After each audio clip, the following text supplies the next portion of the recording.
Tingkat kebocoran banyu PT Air Minum Banjarmasin Perseroda Banjarmasin masih menjadi masalah yang perlu dituntaskan karena sesuai hasil audit BPKP tingkat kebocoran mencapai 28%. Namun dalam laporan direksi 30,28%. Tingkat kebocoran banyu PT Air Minum Banjarmasin Perseroda Banjarmasin masih menjadi masalah yang perlu dituntaskan karena sesuai hasil audit BPKP tingkat kebocorannya mencapai 28%, namun dalam laporan direksi 30,28%. Sehingga tugas direksi yang baru sangatlah berat dalam menuntaskan permasalahan kebocoran banyu ini. Demikian dipadahkan Wali Kota Banjarmasin Ibnu Sina, Wetakoni Prima TV usai melantik direksi PT Air Minum Banjarmasin Perseroda Banjarmasin masa kerja 2023-2028 di ruang Kalimantan Hotel Ratan Inn Jalan Ahmad Yani Pal 5,5 Banjarmasin tengah hari Minggu 16 Juli 2023. Ibnu Sina pun meminta Dewan Banjarmasin untuk memanggil direksi yang baru dilantik ini agar permasalahan tinggi kebocoran banyu bisa teratasi. Yang konfigurasinya sangat-sangat bagus ini, ibarat skuadron tempur itu, ini sudah terbaik. Mudah-mudahan tidak terganggu dengan berbagai macam gangguan dari luar. Fokus saja untuk sesegeranya membenahi Banjarmasin. Pak, berarti penyertaan modal akan dilakukan Pemkot? Ya, apa yang menjadi keinginan Dewan, karena ini memang sekalian direksi baru, silahkan panggil aja mereka, dan kalau bisa mereka yang minta untuk menghadap di hadapan Dewan untuk menyampaikan posisi direksi baru dan juga menyampaikan apa yang menjadi pertanyaan dan keinginan Dewan, sehingga perda penyertaan modal bisa segeranya disetujui oleh Dewan.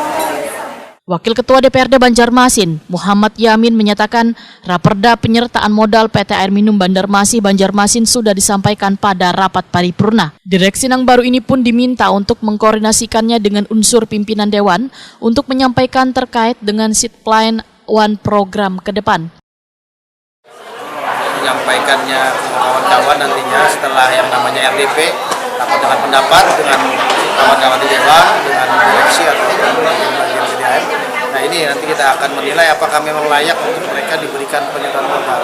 Namun sebelum ini kita harus membuat peraturan daerahnya. Nah, ini yang dibahas bersama-sama nanti dengan tim panitia khusus. Nah, sebelum ini nanti panitia khusus kan kita berharap mereka dulu untuk menjadikan pemaparan, penyampaian ke depan seperti apa sih PDAM. Berarti mungkin akan secepatnya Pak untuk mengundang mereka lah. Kalau terkait masalah mengundang, sebenarnya kita menunggu aja.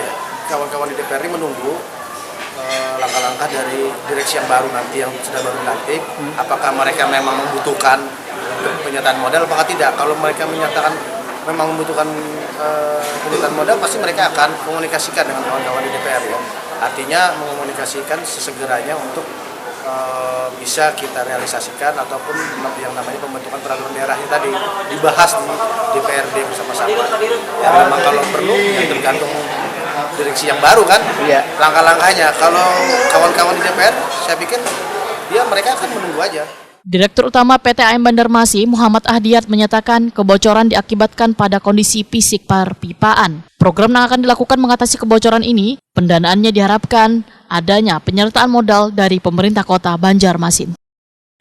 Kalau NRW ini kan ada fisik lah, jadi kita lebih melihat memang ke fisiknya. Ini terkait dengan kondisi tadi, kondisi perpipaan kita, infrastruktur kita, dan kita sebenarnya sudah ada program untuk melaksanakan perbaikan tersebut.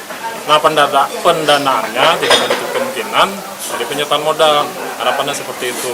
Tapi kalau misalnya memang penyertaan modal perlu proses panjang, sedangkan kita ini harus segera bisa memperbaiki pelayanan, bisa aja kita mencari alternatif lain. Misalnya, kalau misalnya sumber-sumber dari internal kita masih belum cukup, itu bisa aja kita dengan opsi-opsi lain, misalnya kita pinjam bank atau ada kerjasama pihak ketiga atau lain-lainnya. Itu opsi-opsi itu nanti kita kaji.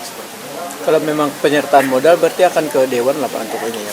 Jelas kalau penyertaan modal. Tadi kan sudah ada kebetulan ada dari Dewan juga hadir di sini, dan mereka juga alhamdulillah membuka ruang untuk memberi kesempatan kita untuk bisa menyampaikan usulan terkait penyertaan modal. Nah, nanti akan kita tindak lanjuti, nanti kita koordinasi dengan pembina kita bagian ekonomi, kemudian juga dengan keuangan di Pemko, nanti seperti apa ke depannya.